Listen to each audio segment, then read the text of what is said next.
Say you're guilty without saying you're guilty. I'll take convenient one-way trips to Vietnam for 200 Alex. Today, we're going to be talking about Donna Adelson.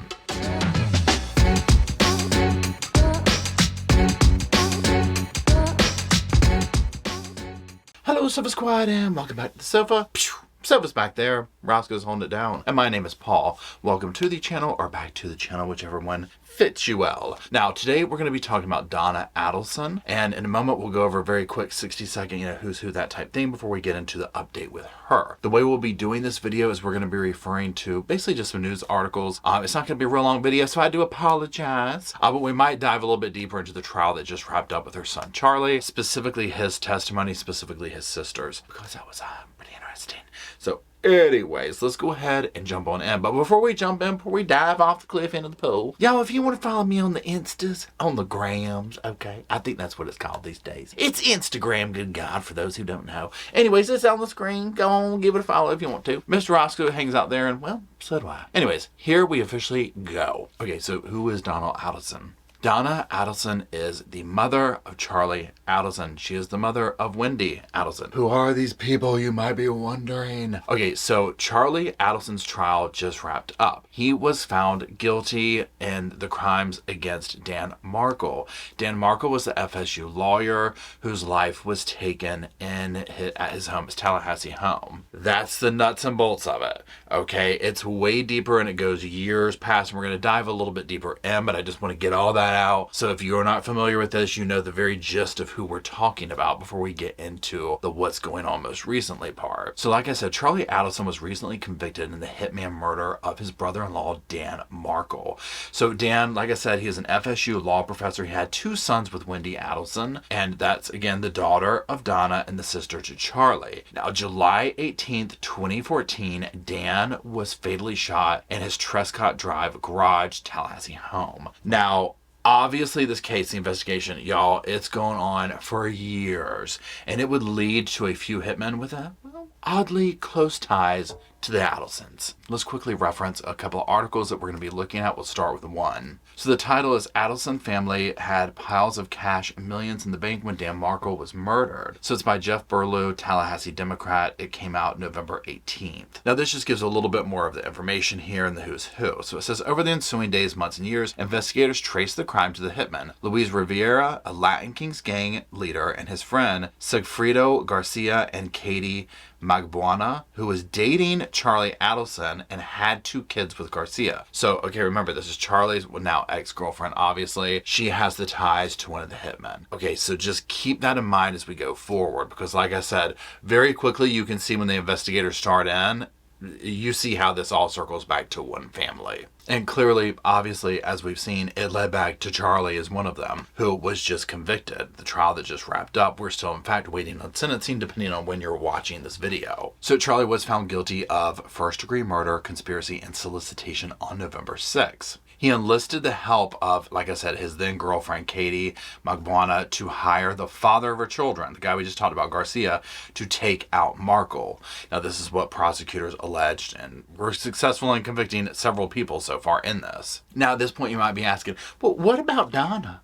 What about the mother? How's this all pan out? Well, come on now. We're going to review that now, too. So we're going to reference another article. I'll put it up on the screen here. So this is wealthy mom accused of masterminding plot to kill son-in-law, allegedly wanted to flee country before arrest. This is by Casey Baker. This is from People Magazine and published on November 15th, 2023. So let's just read through this little section here. It kind of sums up some key points to the affidavit and whatnot. So it says the probable cause affidavit details Donna's alleged role in having Markle killed because she was furious that Markle wouldn't allow Wendy to move with the children to South Florida to be closer to her and the family. Now, according to the affidavit, authorities are saying that there was probable cause to believe that Garcia and Rivera took out Markle, and that this was arranged through Katie Catherine Magbuana, that was Charlie Adelson's ex-girlfriend. That was arranged through her, Charlie, and Donna. Now, again, it goes into what was going on. So allegedly Markle was taken out. This is over a custody battle after Wendy filed for divorce in 2012. Their divorce went through 2013. So Wendy said after the divorce she wanted to move with her two sons to South Florida where the family lived. But in 2013, a judge denied Wendy Adelson's motion to move to Miami with the children, which allegedly sent Donna, the matriarch of the family, into a rage, prosecutors said. said. After the court denial, Wendy's parents, especially her mother, Donna Adelson, repeatedly tried to convince Wendy to coerce Markle into allowing the children to move closer to them, the affidavit says. Now, I'll talk about some of my thoughts about that at the end of the video, because trust me, I got thoughts on it, okay? But you can imagine, so that all is going on, this bitter, custody battle going on, all this type of stuff. They're not getting their way, okay? So Dan Markle is taken out. He's taken out of the picture. So investigators are doing their thing, going through the pipeline. They're popping all the people involved, right? It's all coming down to, as we've seen, Charlie. Well, you can only imagine that with Charlie's conviction, Mama Donna was like, we got to go. Okay. And so that's exactly what they tried to do. So again, we'll reference this article here, and it says plans to flee to a non-extradition country. And it states that the probable cause affidavit alleges that after Charlie was found guilty, Donna called her son in jail, telling him about her plans for the future. Over multiple phone calls, she told Charlie she was getting things in order, creating trust, and making sure her grandchildren are taken care of, the affidavit states. Donna discusses plans for taking her life out, but also discusses plans to flee to a non-extradition country, the affidavit alleges. It was noted that Donna has considerable financial resources to accomplish this. And we'll talk about a little bit of that at the end of the video, because pretty much, money was no object. So it seems like old Charlie isn't the only one with blood on his hands and guilt on his consciousness. So Donna and her husband Harvey, the father, they're intercepted at Miami International Airport, one-way ticket to Vietnam, and they were stopping off in Dubai, probably to buy some Louis Vuitton bags and stuff like that. Who doesn't do that on their way to leave the country, right? So they get stopped off there. Now, she has been charged essentially a lot of the same charges that he got. So first degree M, conspiracy to commit first degree M, and solicitation to commit first degree M in the 2014 death of Dan Markle. Now, what I want to do is I want to round this out by talking about some of the financial stuff that was going on. Remember, this is a pretty well-to-do family all around, right? You have the father, successful dental practice. Then you have the son, Charlie, who had his own successful practice, bought his dad, sold it back, did all this stuff, and all the financial evidence that would come out. This family is moving cash around. Even Charlie talking about, I like to collect cash when I was a kid. It's just like they talk about money in a way that, at least for me, is foreign, okay? I don't know what it's like to move piles of cash from place to place, okay? I don't know. Okay, I'm just gonna be honest. So when you start looking at the dynamic of, these are people who could totally flee the country and start a new life and live off the radar, right? 100%. These are also people that could pay somebody off to take somebody's life, which is apparently what they all did. We'll talk more about that in a second. Let's get into the headlines here. So you'll see it says Adelson family had more than $8 million combined at the time of the murder 9+ years ago. However, a state financial investigator who testified earlier for the prosecution said Charlie Adelson's income was well over the 6 figures he described on the stand. Mary Hull, a forensic accountant and certified fraud examiner who pored over the Adelson family finances, testified that Charlie earned millions each year between 2013 and 2016. The money came from his traveling periodontist business, the Adelson Institute, which grossed about $2 million a year, and other sources. I swear to God, if I could do it over again and have the stomach for it, I'd be a dentist. It varied between $3 million and $3.5 million, according to his bank records that I had, Hull said under direct questioning by Assistant State Attorney Sarah Duggan. He also had some rental income and some land sales. Hull told jurors that Adelson's Donna, Harvey, Charlie, and Wendy had a total of 32 individual checking, savings, business, and investment accounts. Between January 1st, 2013 and late 2016, the family's 20+ investment accounts grew from $4.1 million to more than $5.8 million. In July 2014, the month of the murder, the collective balances totaled $8.1 million. Okay, so that's the gist of everything here. So Donna's in custody. She's apparently part of this. Now, she went on and on and on, right? When this whole thing happened and the whole thing about the kids couldn't come down, or move, and that was denied. She was really pressuring Wendy to, manipulate Dan, do anything you could to get the kids to offer him $1 million, you name it. The vibe that I get from this is you are talking about entitlement. When you want to talk about people who have never been told no or everything's at your fingertips, that's the energy this family is giving me, right? Just that level of, we didn't get our way, so we'll buy our way into it, we'll manipulate our way into it, and when that doesn't happen, we'll strong arm our way into it. All the way up to the matriarch of the family. Right? This is insane. The thing that blows my mind about this is obviously Dan lost his life, right? The absolute entitlement, like I just said, and the selfishness. Because now what you have are two children whose father is gone. Granted, their mother, Wendy, is still there. We'll see what happens with that, right? Because she has claimed, oh, maybe somebody did this on my behalf and I didn't know about it and they thought they were helping me and this, that, and the other. So there's that. She has taken the stand. So you're going to have the kids who this is what is mired in their family life now, right? This is what they're going to be, the questions, the this, the that. I mean, can you imagine? Okay. Obviously, Charlie, he's going to appeal. The same thing we see all the time, right? Donna will probably plead not guilty. That type thing. Appeal the conviction if it comes and all this type of stuff. We're very far away from that. So, however, with the evidence they probably have on her at this point, it ain't good probably, because I can tell you the evidence of, testimony from other people and whatnot who were involved in it, it didn't help Charlie's case at all either. So, that part really grosses me out when you see people go to these links and literally just destroy the whole family's destroyed now, right? I can't imagine why Dan didn't want the kids to move down there. Just shocker, right? And Dan lost his life. Let's not forget that.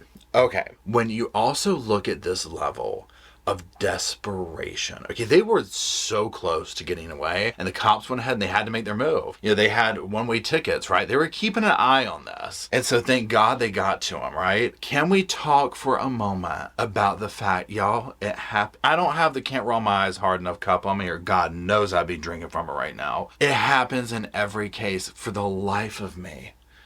Why would you call your son, who was just convicted, and brush around and talk about plans on leaving the country when you have this on your back porch? You know what I'm saying? It gets him every time. Now, I'm not complaining, okay? Keep doing it, as far as I'm concerned. Because it makes the prosecutor's job that much more easy. And I do believe that at the end of the day, even people who are willing to do this type of stuff and to resort to these tactics and this level of like griminess of taking, their grandchildren's father's life, on the name of, whatever. I think somewhere deep down inside, there has to be some level of awareness of wrongdoing. I don't want to say a guilty feeling, because sometimes I just don't think some of these people feel that. They might feel guilty about getting caught and losing their freedom, but if they were going to have a guilty conscience, I don't think they would have done it, right? But that's a whole other thing. So, specifically here with Donna and whatnot, like, I don't think she felt bad that happened, except other than her own personal freedoms being taken away. Probably same with Charlie. I'm not trying to just isolate her in this, and because they're all clearly willing to go to these lengths to take Dan out. That's the part that gets me. But then to call your son up and go over these plans and whatnot, it blows my mind. It blows my mind, again, in this day and age where there's cameras everywhere and all that. But at the end of the day, when you're calling the jail, that's like the mothership of being on the radar, okay? That's like you're at ground zero with that.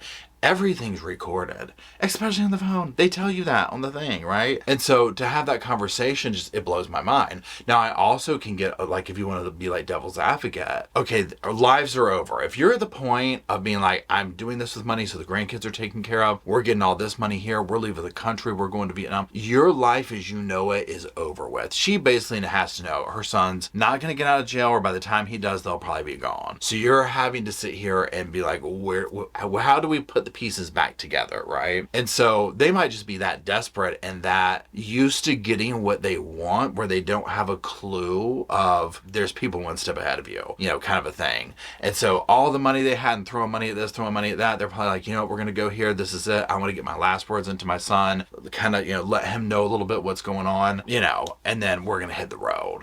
And woo, thank God that ended. And again, like I said, now look at this. Your lives are over with, in addition to Dan's being gone. So, that being said, let me know if you watched the trial. If you want me to speak to any of it, specifically what I'm thinking, and y'all tell me if you watched it or whatever, is Charlie's testimony and Wendy's testimony. Because there's some fiery stuff there. And then again, listening to Charlie, and I'm not going to go into it here because obviously this is just mostly about the mother update. Listening to Charlie's reasoning as to why all this happened, it's kind of like, That's cute. Yeah, that's really cute. Look at the ties also with him. We'll veer off a little bit. Look at his ties. Like, here's this well-to-do, making all this money, but look at the ties that he had to the criminal world as well. It's almost like it was hand in hand. It's very scary. And then the way that the family was so good at shuffling money around and stuff like that. Anyways, so let me know, what do you think? Are you shocked that, this happened with her? What do you think will happen to other members of the family? Do you want to see me talk about his testimony or anything, or have we moved on? Just let me know. And again, my heart goes out to Dan, his mother, the children. I mean, my God, right? Can you imagine? Imagine his mother. Like, what do you even say to Wendy? You know what I mean? Like, this is, my God. Again, all the lives that are destroyed in these selfish, careless decisions. So that's it. If you're still watching, I greatly appreciate it. Mr. Roscoe. See, thank you. You guys, could you drop some sofas? Well, you heard him. He wants to drop some sofas, and I guess if you could oblige. Anyways, until we go hang out on those sofas and talk about Donna and her little exploits off to Vietnam, I'll see y'all soon.